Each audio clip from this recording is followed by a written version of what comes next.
हमारे सबसे जरूरी फाइनेंशियल डॉक्यूमेंट्स में से एक है पैन कार्ड। और क्या आपको पता है कि इससे जुड़े नियम बहुत जल्द पूरी तरह से बदलने वाले हैं? चलिए आज इसी पर बात करते हैं कि 2026 से हमारी आर्थिक जिंदगी में क्या बड़े बदलाव आने वाले हैं। हम सबको लगता है कि हमें पैन कार्ड से जुड़े नियम तो पता ही हैं, रोजमर्रा के लेन देन में हम इन्हें इस्तेमाल भी करते हैं। लेकिन रुकिए, ये सारे नियम बहुत जल्द बदलने वाले हैं। तो सवाल ये है कि क्या हम इन नए बदलावों के लिए तैयार हैं? आइए देखते हैं कि इसका हम सब पर क्या असर पड़ेगा। तो चलिए सबसे पहले और सबसे बड़े बदलाव की बात करते हैं, और ये जुड़ा है कैश से, मतलब नकद जमा करने और निकालने से। सरकार अब इस पर और भी पैनी नजर रखने वाली है।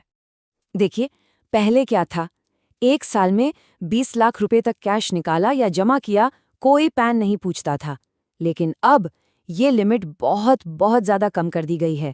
हाँ, तो ये आंकड़ा दिमाग में बिठा लीजिए, 1 लाख रुपए। अब से एक साल में इससे ज्यादा का कैश लेन देन हुआ तो पैन कार्ड की डिटेल देनी ही पड़ेगी। ये वाकई एक बहुत बड़ा बदलाव है। तो इसका सीधा सा मतलब क्या हुआ? यही कि सरकार अब कैश के हर बड़े मूवमेंट पर साल भर अपनी नजर रखना चाहती है। कोई भी बड़ी रकम अब रडार से बाहर नहीं रहेगी। अच्छा, कैश की बात तो हो गई। अब आते हैं बड़ी बड़ी खरीदारियों पर, जैसे गाड़ी खरीदना या कोई प्रॉपर्टी लेना।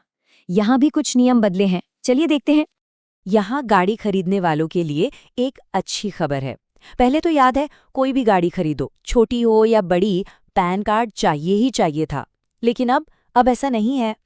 मतलब साफ है, अब ज्यादातर स्कूटर, मोटरसाइकिल या जो छोटी गाड़ियां हैं, उन्हें खरीदने के लिए कागजी कार्रवाई का झंझट कम हो जाएगा। पैन की जरूरत नहीं पड़ेगी। और अब बात प्रॉपर्टी की। यहाँ भी एक बड़ा और दिलचस्प बदलाव है। पहले 10 लाख से ऊपर की डील पर पैन जरूरी था, लेकिन अब इस लिमिट को बढ़ा दिया गया है। तो नया मैजिक नंबर क्या है? 20 लाख रुपए। अब प्रॉपर्टी के सौदों के लिए नई लिमिट यही है। तो इसका फायदा किसे होगा? उन लोगों को जो छोटी प्रॉपर्टी डील्स कर रहे हैं। उनके लिए कागजी काम कम होगा, फॉर्मेलिटीज कम होंगी, मतलब काम आसान हो जाएगा।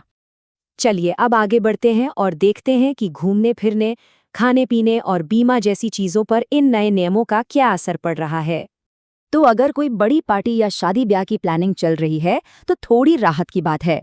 पहले 50,000 के बिल पर पैन देना पड़ता था, अब ये लिमिट सीधी डबल होके 1 लाख हो गई है। विदेश जाने वालों के लिए भी अच्छी खबर है। पहले 50,000 से ऊपर का फॉरेन एक्सचेंज या टूर पैकेज लेने पर पैन देना होता था। अब ये लिमिट बढ़ाकर 2 लाख रुपए कर दी गई है। मतलब अब ज्यादा आजादी है। लेकिन एक मिनट, जहां हर जगह छूट मिल रही है, वहीं बीमा यानी इंश्योरेंस के मामले में नियम और भी सख्त हो गए हैं। अब प्रीमियम की रकम से कोई मतलब नहीं है। जैसे ही कोई बीमा पॉलिसी लेंगे, पैन कार्ड देना ही होगा। ये बहुत जरूरी बात है। तो अब सवाल ये उठता है कि हो क्या रहा है? कहीं नियम सख्त हो रहे हैं तो कहीं ढील दी जा रही है। इसके पीछे सरकार की सोच क्या है? चलिए समझते हैं। सरकार की जो पूरी स्ट्रैटेजी है वो 3 स्टेप्स में साफ दिखती है। पहला, पैन आधार लिंक करो। दूसरा, टैक्स चोरी रोको। और तीसरा, हर बड़े लेन देन पर नजर रखो। देखिए, असल बात यह है कि टैक्स चोरी रोकने के लिए सरकार को ये जानना जरूरी है कि पैसा कहाँ जा रहा है, खासकर बड़ी रकमें।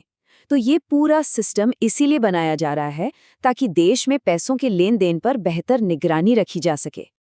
अच्छा, इन सारे नियमों और बदलावों के बीच एक चीज है जो सबसे ज्यादा जरूरी है।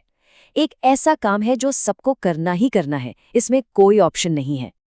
ये डेडलाइन याद रखिए, 1 अप्रैल 2026। इन सभी नए नियमों का फायदा उठाने या पालन करने के लिए पैन और आधार कार्ड का लिंक होना अनिवार्य है। ये समझ लीजिए कि ये इस पूरे नए सिस्टम की चाबी है। अगर नहीं किया है तो फौरन करवा लेना चाहिए। सरकार का तो कहना है कि ये सब टैक्स चोरी रोकने के लिए है, जो कि सही भी है। लेकिन एक सवाल मन में आता है कि इस लेवल की फाइनेंशियल ट्रैकिंग के, मतलब पैसों के हर मूवमेंट पर इतनी गहरी नजर रखने के दूर तक जाने वाले और क्या इरादे हो सकते हैं? ये एक सोचने वाली बात है ना?